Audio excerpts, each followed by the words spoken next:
मैं इटली में रहता हूँ। बाबा, आपसे ध्यान सीखना चाहता हूँ, लेकिन मेरी एक शर्त है। मैं आपके सानिध्य में बैठकर ध्यान सीखना चाहता हूँ।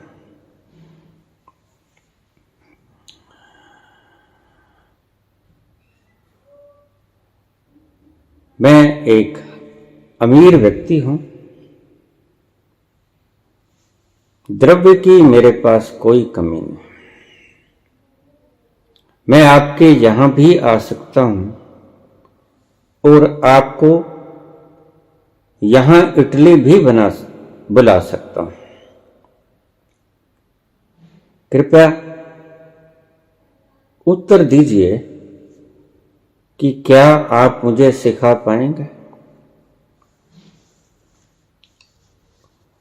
उत्तम चंद।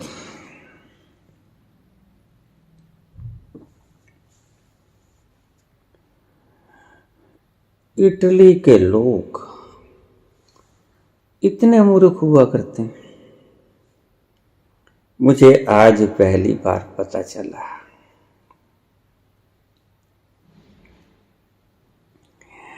रावण की एक बात याद आई।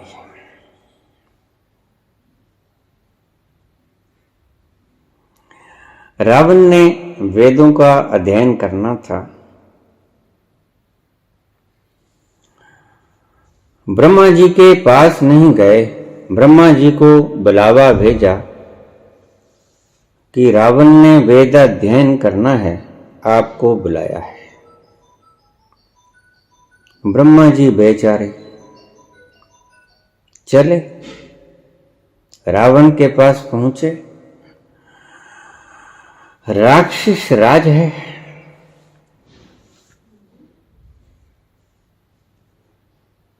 पूछा कि कहिए दशानन, कैसे याद किया?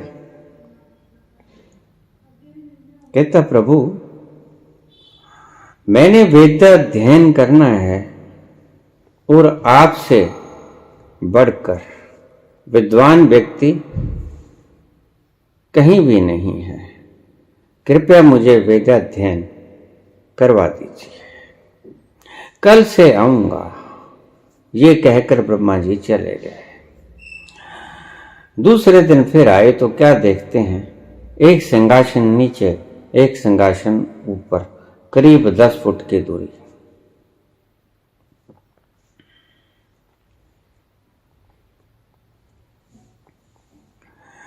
ब्रह्मा जी आए। निश्चित ही मूर्ख से मूर्ख व्यक्ति भी जानता है कि ऊंचा सिंहासन गुरु के लिए होता है। अपने सिंहासन पर बैठने चले। ऊंचे सिंहासन पर बैठने ही वाले थे, रावण की कर्कश आवाज उनके कानों में पड़ी।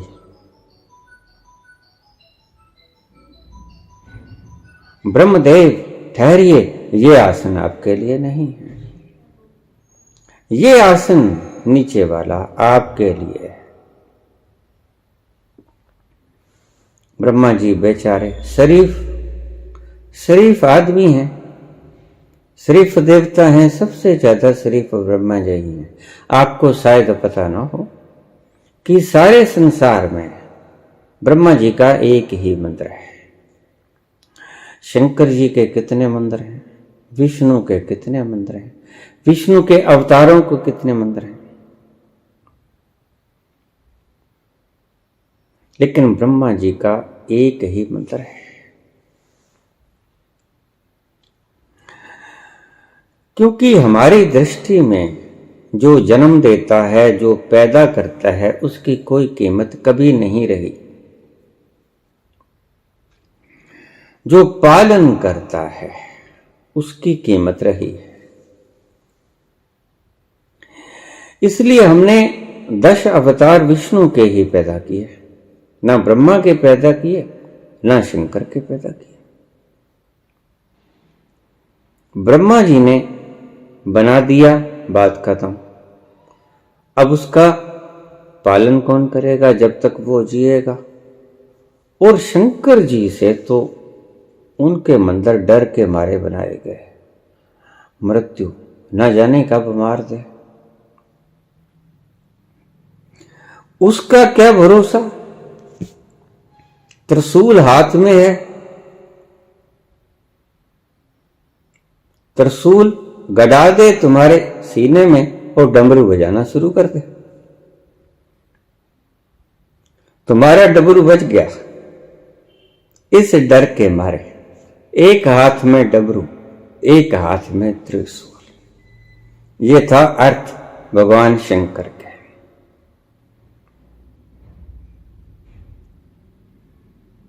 इस स्वरूप का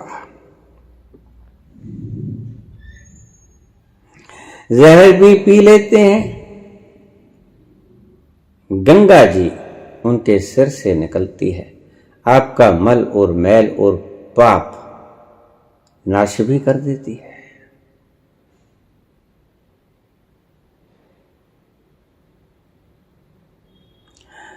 तो ब्रह्मा जी नीचे बैठ गए, रावण ऊपर बैठ गया। वेदाध्ययन शुरू हुआ।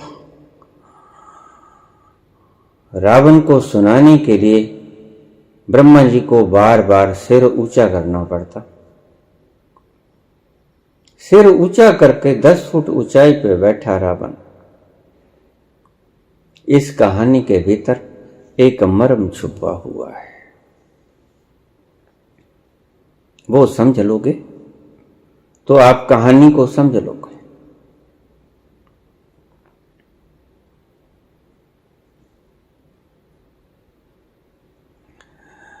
ब्रह्मा जी को समझाने के लिए वेद मुख ऊपर करना पड़ता और बेचारा 3-3 सिर, कितना भार ऊपर उठा के बोलना पड़ता।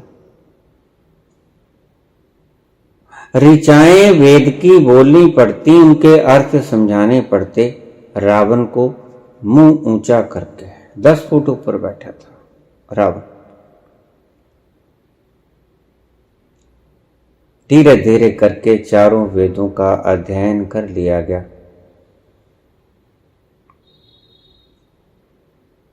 वेदाध्ययन हुआ। रावण ने चरण स्पर्श किए, दक्षिणा दी, गुरु को विदा करने लगे।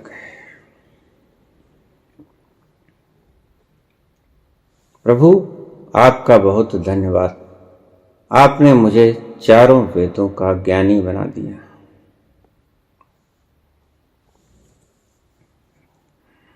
ब्रह्मा जी तो चिड़े हुए थे।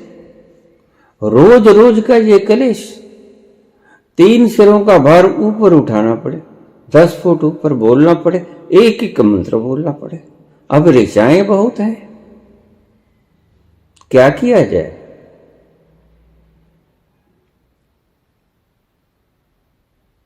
लेकिन जैसे तैसे निपटा लिया गया, चलने लगे। आशीर्वाद दो, रावण ने कहा ब्रह्मा जी से निवेदन करके। ब्रह्मा जी तो भरे हुए थे, इतना सताया। ब्रह्मा जी कहने लगे, रे दुष्ट, मैं तुझे श्राप देता हूं कि ये मेरा पढ़ाया हुआ वेद तुम्हारे किसी काम नहीं आएगा, मेरा दिया हुआ ज्ञान तुम्हारे किसी काम नहीं आएगा, मैं तुम्हें श्राप देता हूं। चले गए। कहानी है, और इस कहानी के भीतर छुपा हुआ मर्म ये है कि अगर सीखना हो, प्यासे हो, पानी पीना चाहते हो तो अंजलि बांधनी पड़ेगी और झुक कर पीना पड़ेगा। दोनों अंजलि बांधकर झुक कर पानी पीना पड़ेगा, झुक कर ज्ञान लेना पड़ेगा। गुरु को झुकाने की चेष्टा करोगे तो कुछ ना सीख पाओगे।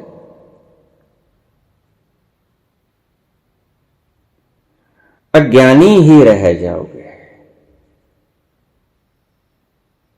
ज्ञान के शब्द तुम्हारी खोपड़ी में भूसे की तरह भरे होंगे, लेकिन उनका मर्म तुम्हारे हृदय को स्पर्श न कर पाएगा। आज ऐसा ही है। तुमने ज्ञान लिया है गुरुओं से, तुमने ज्ञान लिया है शास्त्रों से, रावण की तरह।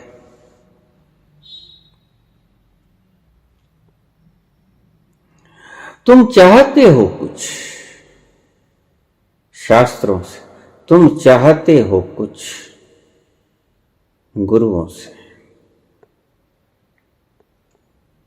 और जब तक चाह है, डिजायर है,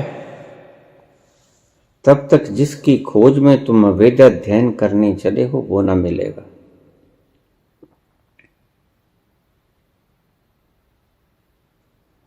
इस चाह को मिटाना पड़ेगा। मैं इटली से हूं,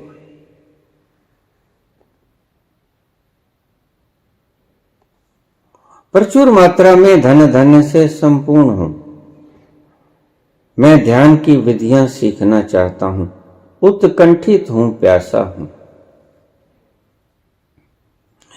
चाहो तो वहां भी आ सकता हूं, लेकिन आपके सानिध्य में मैं ध्यान सीखना चाहता हूं। चाहो तो मैं यहां भी आपको बुला सकता हूं। प्रचुर मात्रा में द्रव्य है, द्रव्य की कोई कमी नहीं। सीखना चाहता हूं, सिखा पाओगे बाबा जी?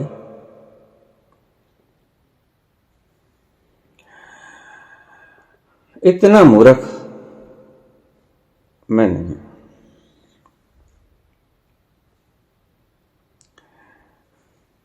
ब्रह्मा जी जितना मैं मूर्ख नहीं। ब्रह्मा जी की जगह अगर मैं होता तो जैसे आज आपको स्पष्ट जवाब दे रहा हूं, वैसे ब्रह्मा जी जवाब देते थे, उठ के चले जाते।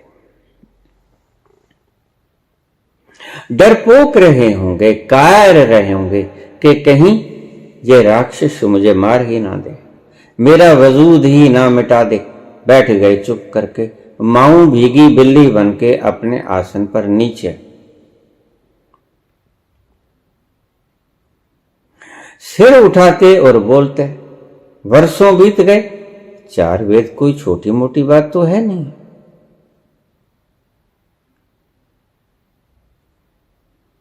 सीख गए, कचरा भर लिया दिमाग में, सारी ऋचाएं रट ली गईं, लेकिन ऋचाओं का मर्म ना समझ पाए। ब्रह्मा जी ने श्राप दिया, करे दुष्ट, तूने जिस प्रकार विद्या ग्रहण की है,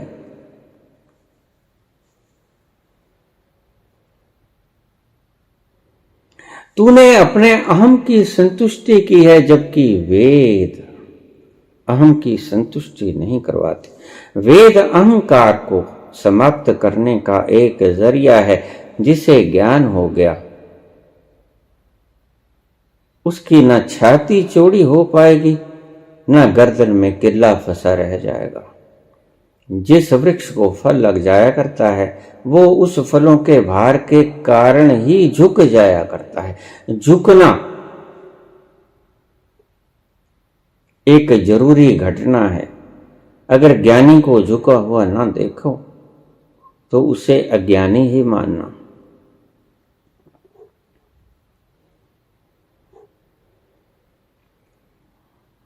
रावण ने ज्ञान अर्जित किया, अपने बल पे किया, अपनी शर्त पे किया, तुम्हारी तरह। द्रव्य उसके पास बहुत था, सोने की पूरी लंका। आपके पास एक मकान भी सोने का नहीं होगा, उसके पास पूरी लंका सोने की थी। कहानी है, सोने की लंकाएं कभी नहीं हुआ करती। कहानी है, इसमें से मर्म तराशना होगा।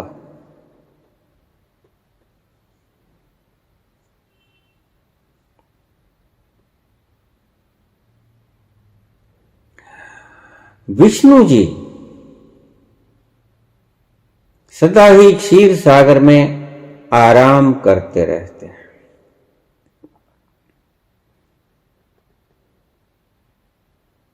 नाग सर्प उनके सिर के ऊपर विद्यमान है। लक्ष्मी उनके पांव दबाती रहती है। योग निद्रा में पड़े रहते हैं।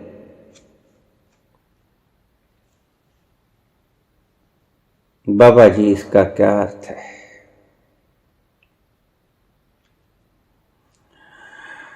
क्षीर सागर में, समुद्र में जो पानी होता है उसकी बनावट बिल्कुल तुम्हारे खून के जैसी होती है। उतनी ही मात्रा में साल्ट होता है, उतना ही नमकीन होता है जितना तुम्हारा खून। पी के देख लो। समुद्र का पानी और तुम्हारे शरीर से निकला हुआ खून बिल्कुल उतना ही नमकीन होगा। दोनों में बराबर मात्रा सोडियम क्लोराइड की।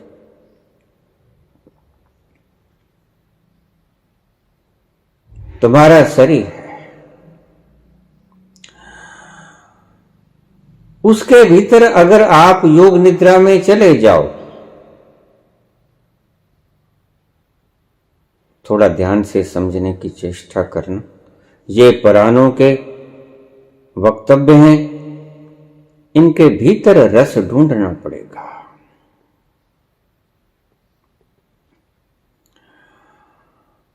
अगर आप खतरों के बीच में भी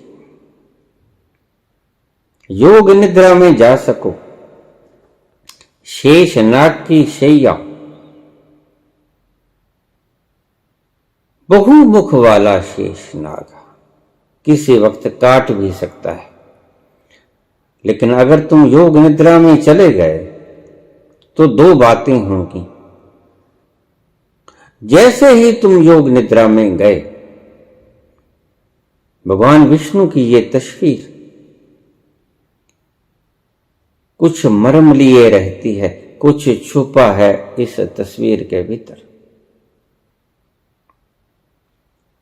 कितने आनंद से पड़े। लक्ष्मी पांव दबा रही है, हालांकि दुखते नहीं हैं।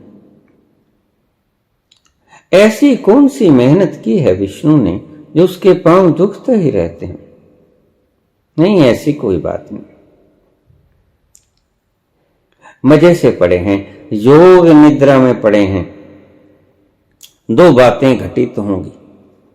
क्या? एक तो तुम्हारे लिए शत्रु शत्रु न रह जाएगा। इस बात को थोड़ा सा ढंग से समझ लेना। तुम्हारा कोई शत्रु नहीं रह जाएगा, मैं ऐसा नहीं बोल रहा हूं। मैं कहता हूं कि तुम्हारे लिए चाहे तुम शत्रु के फन के भीतर भी क्यों ना पड़े हो, शत्रु के अधिकार क्षेत्र के भीतर भी क्यों ना योग निद्रा में पड़े हो, तो सर्प जैसा महाभयंकर काल रूप भी तुम्हारे छत्र छाया का काम करेगा। तुम्हारे लिए वो कोई शत्रु नहीं रहेगा।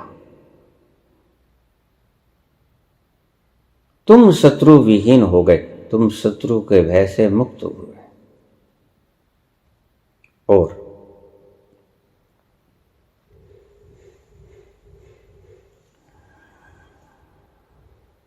लक्ष्मी तुम्हारे पांव दबाएगी।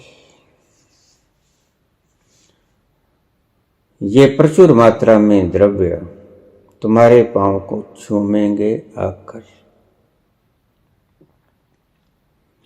ये सोने की लंका के मालिक तुम्हारे पांव दबाएंगे आकर।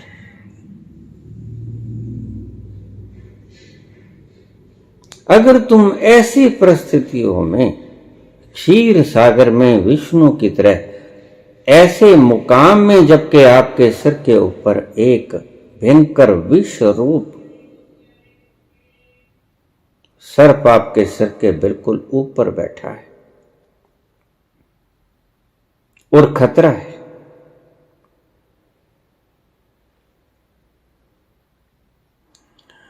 हर पल खतरा है। उस अवस्था में भी अगर आप योग निद्रा में जा सको, ध्यान में उतर सको, तो आपके लिए आप निर्भय हुए। बाबा नानक ने जपजी साहब में एक शब्द कहा, एक ओंकार सतनाम करता पुरख निरभो निर्वैर।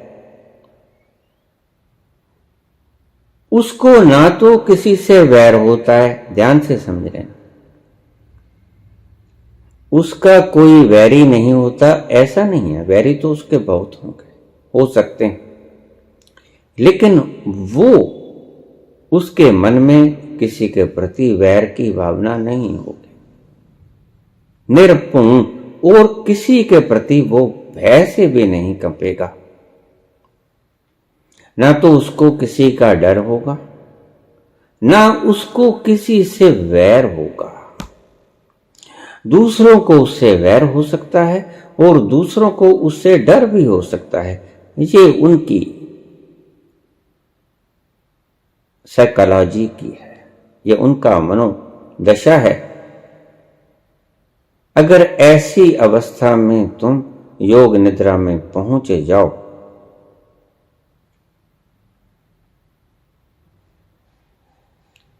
तो पूरी की पूरी सृष्टि का उपहार लक्ष्मी आपके पांव को दबाएगी, आपके पांव तले होगी,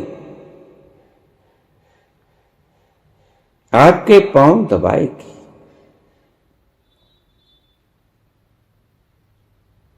और आपके दुश्मन भयंकर विष से युक्त काल सर्प आपकी छत्र छाया की तरह रक्षा करेंगे।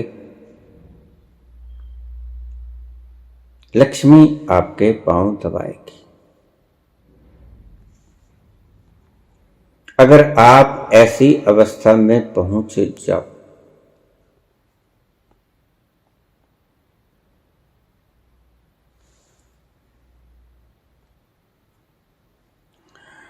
मैं ब्रह्मा की तरह तुम्हें ट्यूशन नहीं पढ़ा सकता, और वैसे भी संत किसी एक की अमानत नहीं होते। संत विश्व धरोहर है, क्योंकि उसका फैलाव समस्त विश्व में है। वो सारे यूनिवर्स में फैला हुआ तत्व है। संत सबकी धरोहर है, इसलिए ईश्वर आप सबकी धरोहर है। सही सही बोलूं तो आप सभी ईश्वर हो।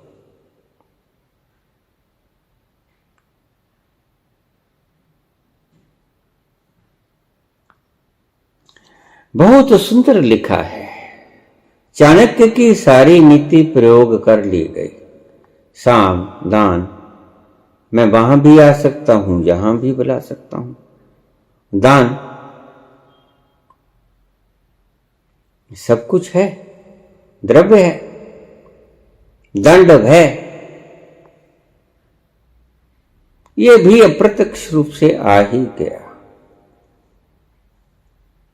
क्योंकि भय दिखाओगे कि मैं शक्ति संपन्न हूं, मेरे पास प्रचुर मात्रा में द्रव्य है। दूसरे अर्थों में ये एक प्रकार का भय ही हो गया।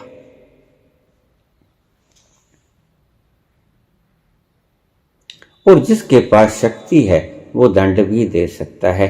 चाणक्य नीतियों से संत कभी भी वश में नहीं किए जाते। उनको तो हृदय में बसाना होता है। वो तुम्हारे हृदय में उतर जाएंगे और तुम्हारी मलकियत बन जाएंगे। दादू का एक प्रसिद्ध वचन है, दादू गावे सुरत सो, दादू गावे सुरत सो, वाणी वाजय ताल। दादू गावे सुरत सो वाणी वाजय ताल, यह मन नाचे प्रेम से, यह मन नाचे प्रेम से, आगे दीन दयाल। जब सीखना होता है तो उस दीन दयाल के आगे प्रेम से नाचना होता है। उत्कंठा से भरा हुआ मन प्रेम से भी भरा हुआ होना चाहिए। सिर्फ उत्कंठा ही काफी नहीं, उत्कंठा पहले जगेगी, वो आपको दिशा दिखाएगी। उत्कंठा, ध्यान से समझ लेना मेरी बात को, उत्कंठा आपको दिशा दिखाएगी और प्रेम से भरा हुआ मन आपको मंजिल दिखाएगा। यह मन नाचे प्रेम से, आगे दीन दयाल। उस दीन दयाल के आगे यह मन प्रेम से नाचता है, उसकी दया को याद करके। आगे दीन दयाल, दीनों पर दया करने वाले। दुखी व्यक्ति दीन होता है, दीन दुखी, दुखी व्यक्ति दीन होता है। उसके ऊपर दया करने वाला वो ईश्वर। जब आप प्रेम की वीणा लेके उसके आगे नाचोगे मीरा की तरह, वो आपके हृदय में उतर जाएगा और आपके हृदय की वीणा तरंग बजने लगेगी, झंकृत हो उठेगी, सुंदर स्वर लहरी उत्पन्न होगी और आप उसका आनंद चखोगे।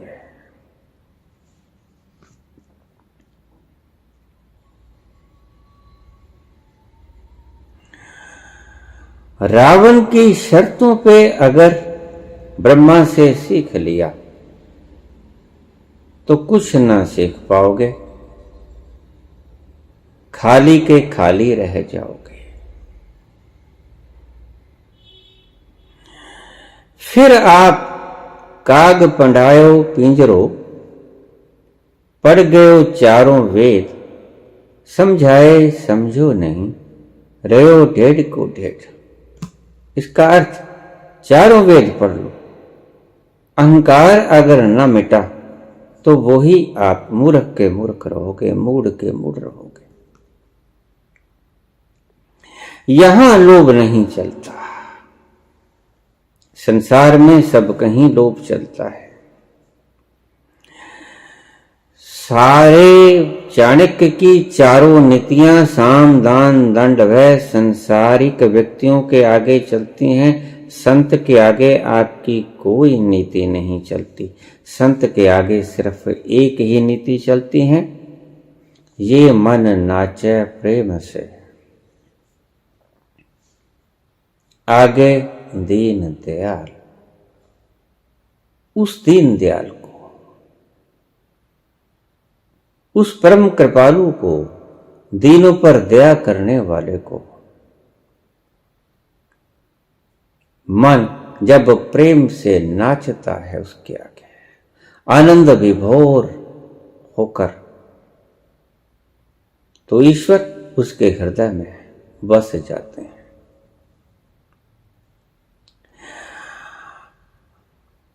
अपना आधिपत्य, अपना सम्राटत्व दिखाने की चेष्टा मत करो। तुम्हें नहीं पता कि तुम किससे क्या मांग रहे हो, तुम किससे क्या सीखना चाहते हो।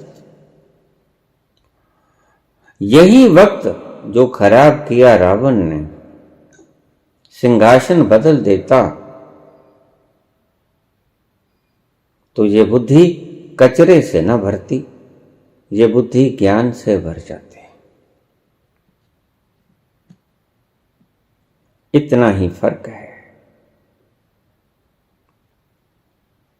तो ही बुल्ले ने कहा, रब दा की पाना, इधरों पुटना ते उधर लाना। बस गद्दी बदलने की बात थी। खुद नीचे बैठता और ब्रह्मा ऊपर बैठते, सिखाने वाला ऊपर बैठता। पानी पिलाने वाला हमेशा ऊपर होता है। आपकी अंजलि हमेशा नीचे होनी चाहिए, नहीं तो आपकी प्यास नहीं बुझेगी।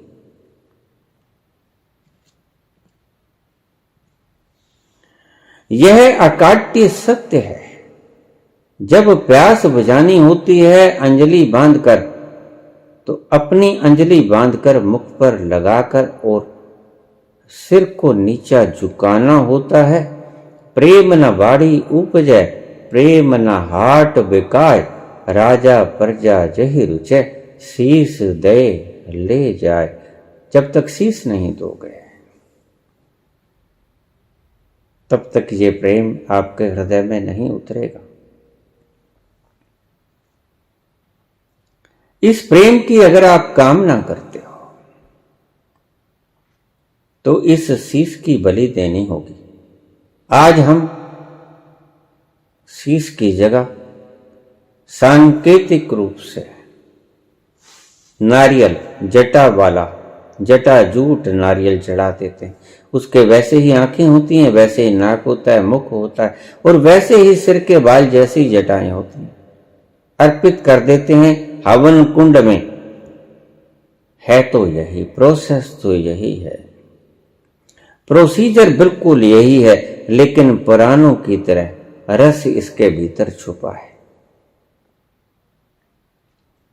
अपने सिर की बलि देनी होगी, अहम की बलि देनी होगी, अहंकार की बलि देनी होगी, मैं की बलि देनी होगी। ऐसे ना सीखा जाता है, ना सिखाया जाता है। मुंह ऊपर उठाकर अगर पानी पीने के लिए कहोगे, बाध्य करोगे, नहीं पिया जाएगा। पिलाने वाला भी ना पिला सकेगा और पीने वाला भी ना पी सकेगा।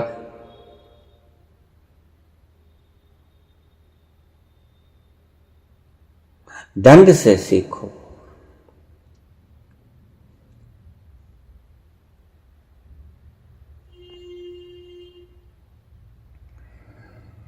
और कभी भी द्रव्य की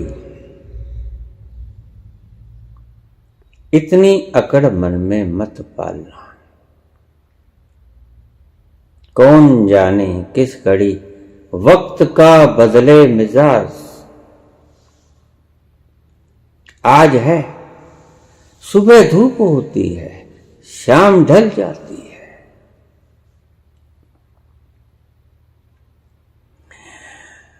ये कभी माया तो एक, धन तो एक वैश्या है।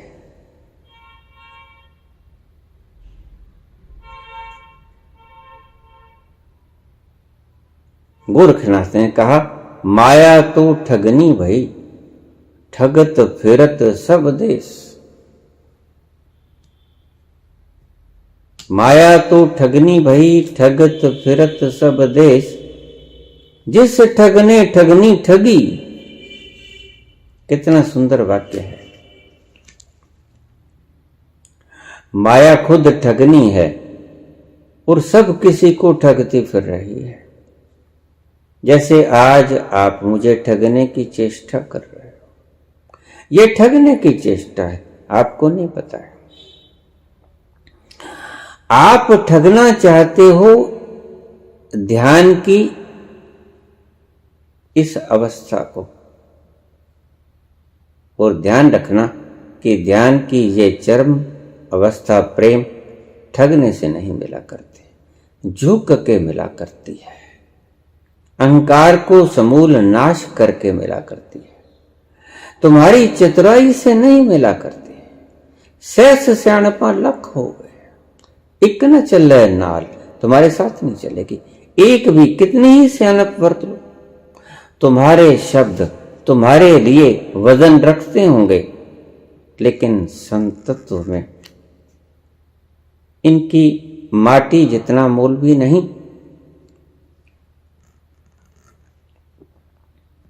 इसकी अकड़ में मत रहना। माया तो ठगनी भाई, ठगत फिरत सब देश, जा ठगने ठगनी ठगी। आपको पता नहीं कि जिस ठग से आप बात कर रहे हो, जिस ठग को आप ठगना चाहते हो, उस ठग ने इस ठगनी को पहले से ही ठग लिया है। उस ठग को लोभ देने का प्रयास मत करो। उसको अपनी दिव्यता दिखाने की चेष्टा मत करो, अपनी अमीरी दिखाने की चेष्टा मत करो, अपना द्रव्य दिखाने की चेष्टा मत करो। वो आपके सब्ज बागों में उलझने वाला नहीं है।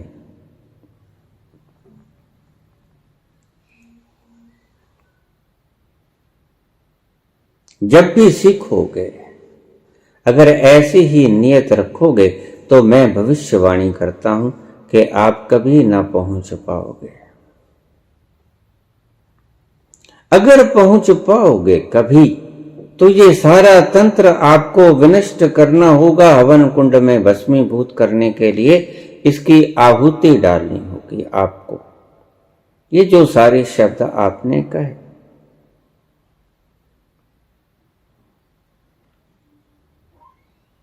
कौन इटली जाएगा? मुझे लोग कह देते हैं हम कुल्लू मनाली जाते हैं, बाबा आप साथ चलो, सफर अच्छा कटेगा। मैं कहता हूं बेटा, जो सुख छज्जू दे चुबारे, ना बल्क ना बुखारे। छज्जू के चुबारे पे बड़ा आनंद है। ये टूटी हुई चार पाई जिस सहस्रार की माउंट एवरेस्ट पे हमें पहुंचा देती है सुख की उच्चतम ऊंचाई पर, वो तुम्हारा कुल्लू मनाली ना पहुंच पाएगा। वहां ऊंचे पर्वत तो हैं, लेकिन तुम्हारे लिए माटी है, तुम्हारे लिए दृश्य है मनोरम। तुम्हारे भीतर वो दिव्यता की उच्चतम, प्रसन्नता की उच्चतम अवस्था सिर्फ मात्र उन नजारों को देखने से क्षणिक रूप से आएगी, और जैसे ही आप वहां से हटे लुप्त हो जाएगी। ऐसे तो आप रोज उस उच्चतम श्रेणी की दिव्यता को छूते हो, लेकिन बहुत कुछ दांव पे लगाकर अंतरंग क्षणों में आप जब होते हो, तो उस उच्चतम क्षणों को आप उस उच्चतम सीमा का दर्शन करते हो। इसलिए तो बार बार उधर जाते हो। दूसरा मुकाम पता नहीं।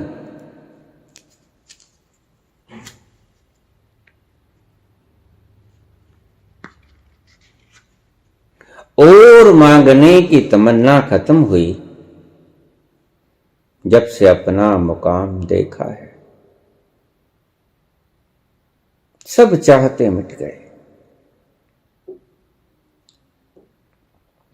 और जैसे ही चाहत मिटी, चाह के मिटने से क्या होगा? चाह गई, चिंता मिटी।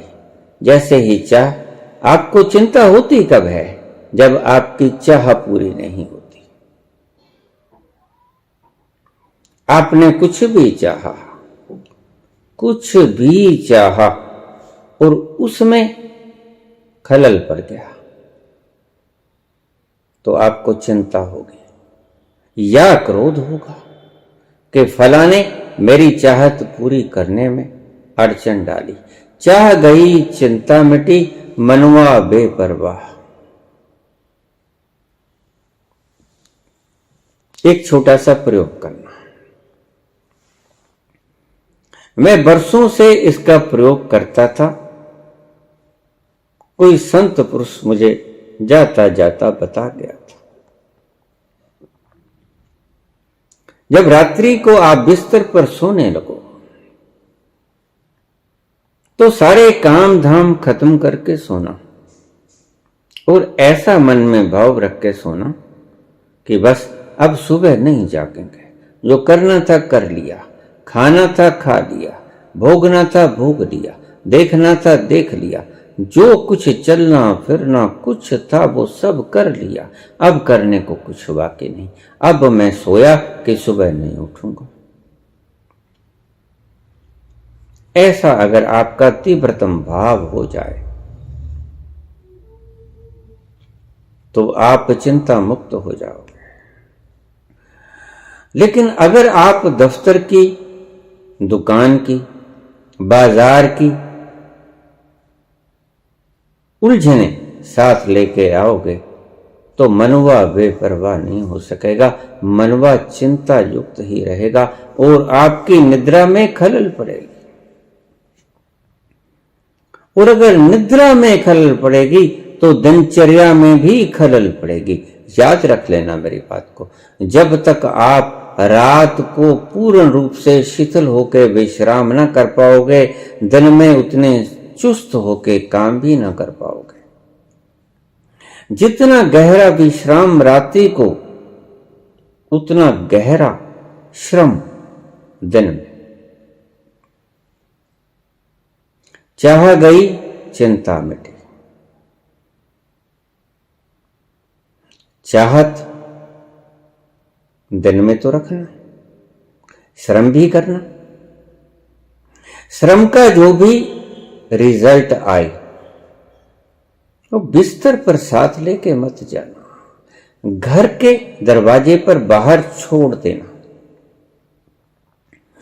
ऑफिस से लौटे हो, काम धाम से लौटे हो, दुकान बंद करके लौटे हो, कोई मजदूरी करके लौटे हो, जैसा भी आपका रोजमर्रा का काम है, बच्चों के पालन के लिए घर जैसे ही लौटो तो अपनी दहलीज से बाहर सारे दिन के समृद्धियां वहां छोड़ के आना, चिंताएं वहां छोड़ के आना, दरवाजे के भीतर मत ले आना। घर के भीतर तो घर को ही रहने देना, चिंता को मत आने देना।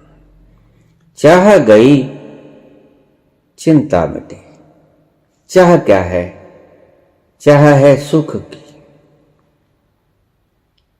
वो है किस लिए ये आपको पता है। मजबूरी में पेट भरना है, बच्चों को पढ़ाना है, शादी करना है या जोड़ना है, ये भी चाह होती है। सब ठीक ठाक है, सब कुछ है। जैसे अभी भाई ने कहा, इटली द्रव्य पूरा, तो जोड़ने की भी चाह होती है। लेकिन ऋषि कहते हैं कि जोड़ने की चाहत या मजबूरी की चाहत या सुबह क्या होगा, वो अपने शयन कक्ष में मत लेके आना, अपने घर में वो वृत्ति को मत लेके आना। संसार के सभी काम झाम, संसार की सभी दुख तकलीफें, संसार की सभी उलझने दरवाजे से बाहर दहलीज पे छोड़ आना। शयन कक्ष में मत लेके आना, घर में मत लेके आना और फिर सुबह जाते दहलीज से वही चीजें सिर के ऊपर रख लेना और चले जाना।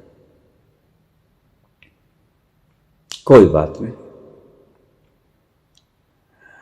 आपके रात को जागने से कोई मसला हल होने को भी नहीं है, वरन और बिगड़ जाएगा। आपने देखा, जब घड़ी खराब हो जाती है तो बच्चे आखिर उसको ठीक करने में लग जाते हैं, उसको खोल लेते हैं, हालांकि कुछ पता नहीं होता कि ये क्या है, ये एक्सेल है, ये क्या है। उसको खोल लेते हैं और क्या होता है, जितनी पहले बिगड़ी होती है उसको कबाड़ बना देते हैं, पता तो है ही नहीं। आपकी चिंता आपकी जिंदगी को कबाड़ खाना बना के छोड़ेगी। चिंता बाहर रख के आना। चाह गई चिंता मिटी, मनुआ बेपरवाह। घर में आकर मनुआ को बेपरवाह रखना। जैसे ही तुम्हारा मनुआ बेपरवाह होगा, तुम्हारी गृहस्थी बड़े आराम से चलेगी। क्योंकि जब तुम बाहर से दुख तकलीफ बोझ दफ्तर के संसार के काम झाम के भीतर लेके आते हो, तो लड़ना तय है। बच्चों से लड़ो, स्त्री से लड़ो, किसी से लड़ो, लड़ना तय है। क्योंकि आप लड़ने वाला मस्तिष्क घर के भीतर लेके आए। लड़ेगा, प्रेम ना कर पाएगा। घर के बाद दहलीज के ऊपर ये सारे दुख तकलीफ जो सारे दिन में संसार ने आपको दिए, कर्तव्य कर्मों ने आपको दिए, बाहर रख के आ जाना। रात्रि विश्राम के लिए ईश्वर ने बनाई, विश्राम ही करना। ईश्वर और प्रकृति के कहने में ही चलना। ईश्वर ने रात को सोने के लिए रात बनाई, सोने के लिए ही घर आना, विश्राम करने के लिए ही आना। और जब दहलीज को पार करोगे सुबह, तो उस सारी चीज को जो बाहर दहलीज पे छोड़ के आए थे, बेशक साथ ले जाना, कोई दुविधा नहीं। रात को कृपा करना, घर के भीतर प्रवेश करते वक्त ये कृपा करना। और जब सोने लगो तो ऐसे सोना, मनुआ बेपरवाह, जिनको कछु न चाहिए। चाह गई चिंता मिटी, मनुआ बेपरवाह, जिनको कछु न चाहिए, वो ही शहंशाह। सोना जैसे शहंशाह सोते हैं। बच्चे को सोता हुआ देख लेना, बच्चा सम्राटों की तरह सोता है। बच्चे को गौर से देखना, जब वो सोया पड़ा, उससे बड़ा सम्राट धरती पे कोई नहीं होता। बड़े से बड़ा सम्राट होता है वो। बस बच्चों की तरह ही सोना। सोने की कला बच्चों से सीख लेना। जैसे ही आप सोओगे, आपका मनुआ बेप्रवाह होगा। आप एक बात को देखना जो बच्चों में देखोगे कि बच्चा सोते हुए श्वास लेगा पेट से, उसकी छाती ऊपर नीचे नहीं होगी जब तक कि वो बीमार ना हो जाए, उसको निमोनिया ना हो जाए। उसकी छाती ऊपर नीचे नहीं होगी, उसका पेट ऊपर नीचे होगा। और आपका पेट ऊपर नीचे नहीं होता। आप इसलिए घुराड़े मारते हो, रात को खर्राटे भरते हो। सहज रूप से सोना, और सहज रूप से सोने की यह पहचान है कि आपका श्वास पेट से आना शुरू हो जाएगा, पेट ऊपर नीचे होगा, छाती नहीं। सहजता का प्रमाण है। अगर आप इसको एक अभ्यास भी बना लो, अभ्यास भी आपको सरलता सिखा देगा। जब कभी ज्यादा तनावग्रस्त हो तो श्वास आप नाभि से लेना शुरू कर देना। जैसे सोया हुआ बच्चा श्वास लेता है, बिल्कुल वैसा ही श्वास लेना शुरू कर देना। आप पाओगे कुछ ही देर में आपका वो भार, आपकी वो कुंठा, आपकी वो चिंता गायब हो जाएगी। दोनों बातें एक है। 2 और 2 भी 4 होते हैं, और 4 भी 2 और 2 होते हैं। अगर सहजता से ये स्थिति उत्पन्न हो जाए प्रकृति प्रदत्त, तो आप शांत हो जाते हो, आराम से सो जाते हो। अगर आप थोड़ा सा प्रयास करके इस स्थिति को पैदा कर लें, तो आपका मन, चंचल मन ठहर जाएगा। इसे आजमा के देखना। गहरे दुख के क्षणों में, विषाद के क्षणों में पेट से श्वास लेना शुरू कर देना, नाभि से श्वास लेना शुरू कर देना। आप बच्चों की तरह सहज हो जाओगे और आपकी चिंता फुर्र हो जाएगी। कुछ ही देर में निद्रा आ जाएगी। निद्रा नहीं आ रही तो इस फार्मूला को आजमा के देखना। श्वास को पेट से, नाभि से लेना शुरू कर देना। कुछ ही देर में आप सहज हो जाओगे और निद्रा कब आई आपको पता नहीं चलेगा। इसलिए मैं क्रिया योग के भीतर यही बात बताता हूं कि आपने पूरा श्वास लेना है। कुल मात्र उद्देश्य यही है कि नाभि पर चोट पड़ जाए। फेफड़ा भर लेना है, पेट भी भर लेना है। पेट जैसे ही भरेगा आप सरल सहज हो जाओगे। आपके भीतर का आनंद स्रोत फूटेगा और आपके मस्तिष्क में आनंद का विस्तार होगा। इसीलिए तो आपको इतना आनंद आता है क्रिया योग में। इसलिए तो आपको सारा दिन मस्ती छाई रहती है। आप जिस काम को कल झुंझला के कर रहे थे, आज उसको गायन गाते गाते कर रहे हो। भजन गुनगुना रहे हो कबीर की तरह और अपना दायित्व निभा रहे हो। इस क्रिया योग से शुरू कर देना, फिर तो ये स्वभाव बन जाएगा। धीरे धीरे रे मना, धीरे सब कुछ होए। माली सींचे सो घड़ा, ऋतु आए फल होए। धीरे धीरे अभ्यास करने से बार बार आप अभ्यास करोगे। सुबह शाम 2 बार या 1 बार, जैसा भी आपको वक्त उपलब्ध हो। पूरा श्वास भरना, पेट तक श्वास भर लेना और छोड़ देना। यह क्रिया योग का मूलभूत तत्व है, रस है। जैसे ही पेट से श्वास आया, फेफड़ों ने पूरा काम किया, ऑक्सीजनेटेड भी हो जाएगा सारा शरीर।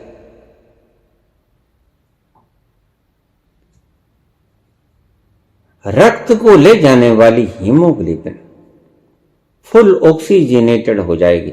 आपके रोए रोए को खून मिल पाएगा, ऑक्सीजन मिल पाएगी।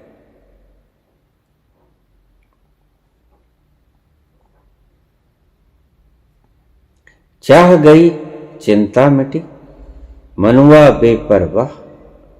जिनको कछु ना चाहिए, सो ही शहंशाह।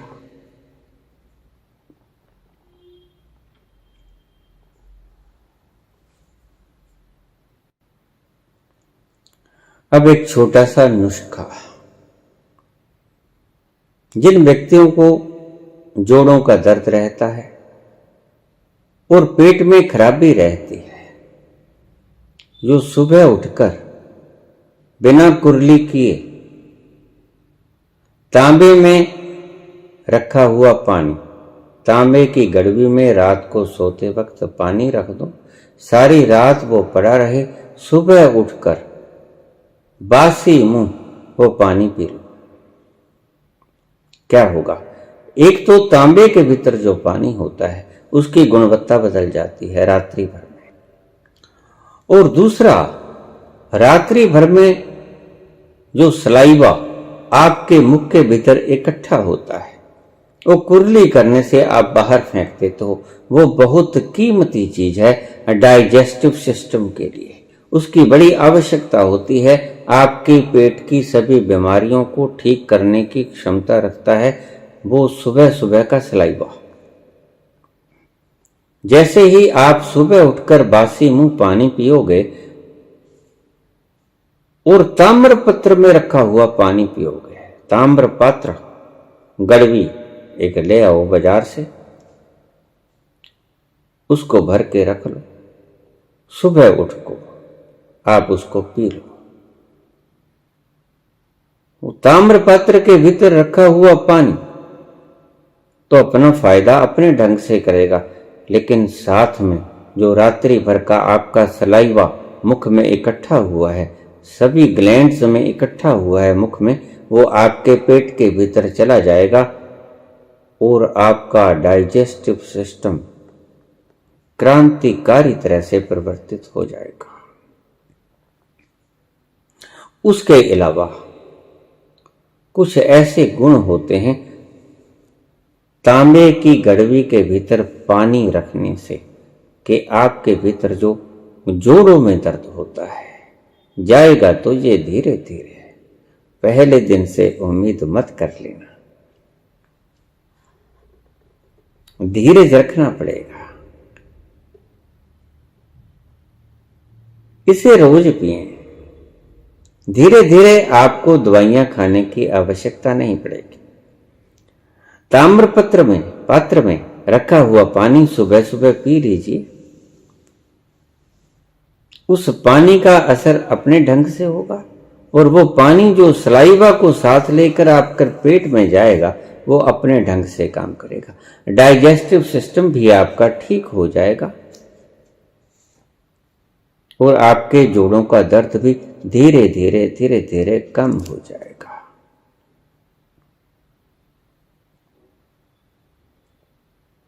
इसको आप करें, सहज बात है, कुछ लाना नहीं है कहीं से।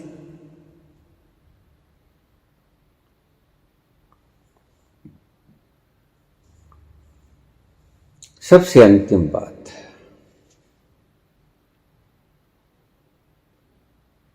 ना भविष्य की कल्पनाओं में उलझिए, ना अतीत की स्मृतियों में उलझिए। अतीत में जो हो गया, छोड़ा गया वान कभी वापस नहीं आएगा, उसके लिए प्रयासित मत करना। कल्पनाएं भी मत पालना, क्योंकि वो वक्त अभी आया नहीं। योजनाएं बना लेना, कल्पना मत कर। कल्पनाओं में उलझना मत, योजनाएं बना लेना। अतीत की स्मृतियों को विदा कर देना। इसी क्षण में ठहर जाना। यही बात मैं कहता हूं कि कुछ ना करो, कुछ ना करने से क्या होगा। कुछ ना करने से तुम अपने आप में ठहर जाओगे और ठहरना बहुत बड़ी क्रांति पैदा करता है। तुम भाग रहे हो जीवन में कुछ पाने के लिए और तुम्हें पता नहीं है कि जो भी तुम पाना चाहते हो वो तुम पहले से ही हो, तुम्हारे भीतर पहले से ही मौजूद है। जो तुम पाना चाहते हो, दिशा भटक गए हो। अलग अलग चीजों के अनुभवों से गुजरकर उसके क्षणिक तत्व को, लक्ष्यों को पाकर आप संतुष्टि खोजते हो, नहीं होगी संतुष्टि। संतुष्टि कब होगी? जब आप ठहर जाओगे। भविष्य में जाने से भी आप भागते रहोगे, अतीत में जाने से भी आप भागते रहोगे। ठहरोगे कब? जैसे ही वर्तमान में आए ठहरे, कुछ भी ना करो, शांत होके बैठ जाओ।